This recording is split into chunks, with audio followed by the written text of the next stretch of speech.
شروع کرتا ہوں اللہ کے نام سے جو بڑا مہربان اور نہایت رحم کرنے والا ہے۔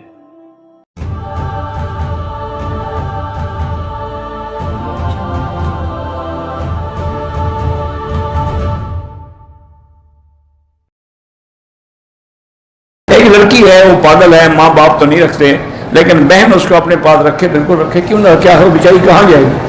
یا تو اس کو باقاعدہ پاگل خانے میں کہیں داخل کراؤ یا دارالامان میں داخل کراؤ، ورنہ پاگل لڑکی ایسے باہر پھرے گی تو آج تو انسان نہیں، آج کل تو درندے ہیں، آج کل تو لوگ درندے بنو تو نہیں دیکھیں گے یہ پاگل ہے۔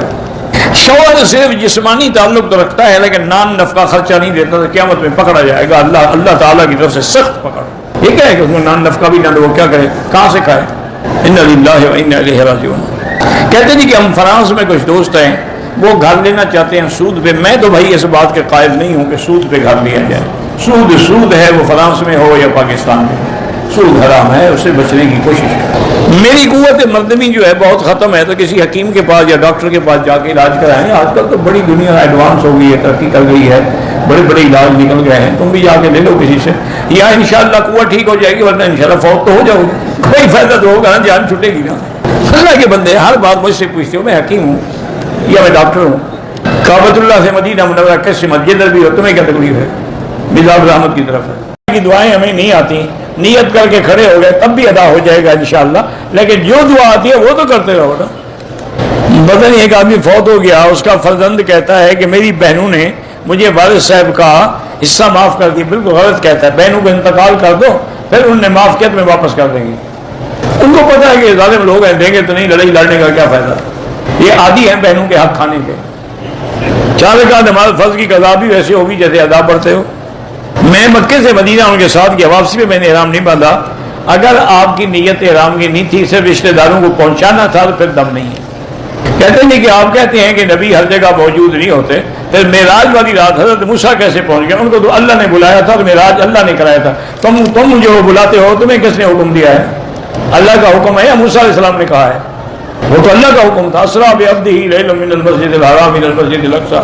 پاکستان کے باہر جائے، بہرحال اس کو لوگ کہتے ہیں چور، پتہ نہیں کیا، اللہ معاف کرے، مجھے نہیں پتا کیا آپ نے کیا لکھا ہے۔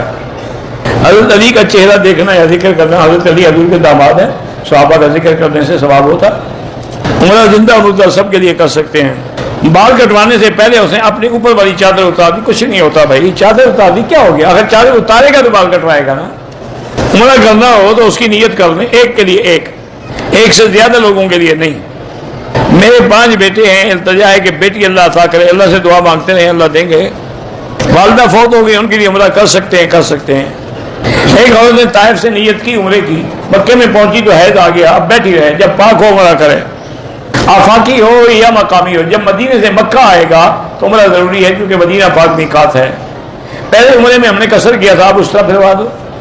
نفلی طواف بھی ہوئی ہے جیسے باقی طواف ہیں، 7 چکر۔ اشہد ان محمد رسول اللہ کہنے میں کیا بدعت ہے؟ کوئی بدعت نہیں ہے، لیکن آخر میں کھڑا ہونا چاہیے۔ اہل حدیث بھی حق پہ ہیں، ہم عربہ بھی حق پہ ہیں، ہم کسی کی الحمدللہ برائی نہیں کرتے۔ اہل حدیث بھی تو آخر کسی کی تقلید کرتے ہیں نا۔ ہم نے امام ابو حنیفہ کی، انہوں نے امام بخاری کی، فرق کیا ہے؟ کوئی حدیث کی کتاب پڑھتے ہیں کہ نہیں پڑھتے؟ وہ کس نے لکھی ہے؟ حضور پاک سے براہ راست انہوں نے نہیں سنی نا۔ اگر غلطی سے طواف کے پہلے یا دوسرے چکر میں کندھا نہیں نکالا، کوئی جرمانہ نہیں، لیکن سنت کے خلاف ہے۔ میرے ماں باپ زندہ ہے، میں جہاد پہ جانا چاہتا ہوں، ماں باپ کی اجازت کے بغیر نہیں جا سکتے۔ ایک آدمی خانے کعبے کے اندر نماز پڑھتا ہے، ایک باہر، اندر والے کا ثواب زیادہ ہے، جتنا کعبے کے قریب ہوگا اتنا ثواب بڑھتا جائے گا۔ 7 دن کے بعد بھی حیض ہے، پھر اس کو 10 دن تک انتظار کرنی پڑے گی۔ عمرہ کر کے احرام کھول کے سو گیا، دوسرے کپڑے پہن لیے، صبح اٹھ کے نہائے، دم پڑ گئی، بعد بھی کرتا ہے، دم بھی ادا کرے۔ طواف عمرہ حج اسلام کے آنے سے پہلے بھی تھا، مکے والے طواف نہیں کرتے تھے، طواف بھی کرتے تھے، حج بھی کرتے تھے، صفا بھی دوڑتے تھے۔ یہ تو حضرت ابراہیم کے وقت سے ہے، اس سے بھی پہلے تو آدم نے طواف کیا ہے۔ بہرحال جن کی شادی نہیں، اللہ ان کو اچھا رشتہ نصیب کرے۔ امام کے پیچھے فاتحہ نہ پڑھیں، اگر حنفی ہیں، شافعی ہیں تو پڑھا کریں۔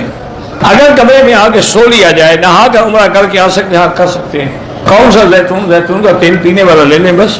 عورت کو خاوند نے طلاق دی اور 3 طلاقیں دی، لیکن وہ حیض میں تھی، 3 طلاقیں ہو گئی۔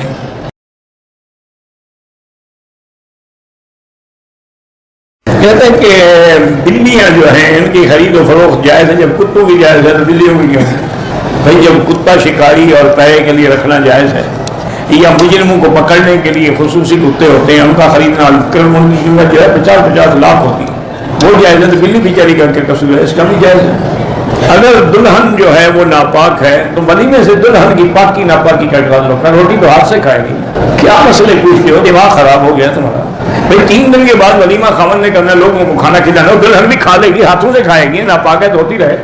کوئی شخص کسی عالم کے بغیر قرآن کا ترجمہ پڑھ سکتا نہیں پڑھ سکتا، لغت کے اعتبار سے چاہے وہ کتنا بڑا عالم کیوں نہ ہو، قرآن سمجھنے کے لیے علماء کی ضرورت ہے، اہل علم کی۔ دیکھا نہیں ہے کہ ابھی ابن عمر جیسا آدمی، حضرت عمر جیسا، اس کے بیٹے جیسا آدمی جو اپنے وقت میں زاہد بھی تھے، عابد بھی تھے، عالم بھی تھے، صحابی بھی تھے، مسئلہ پورا نے کہا اس شیخ کے پاس جاؤ، ابن عباس سے جا کے پوچھو، اور وہ جو جواب دیں وہ بھی مجھے آگے بتانا۔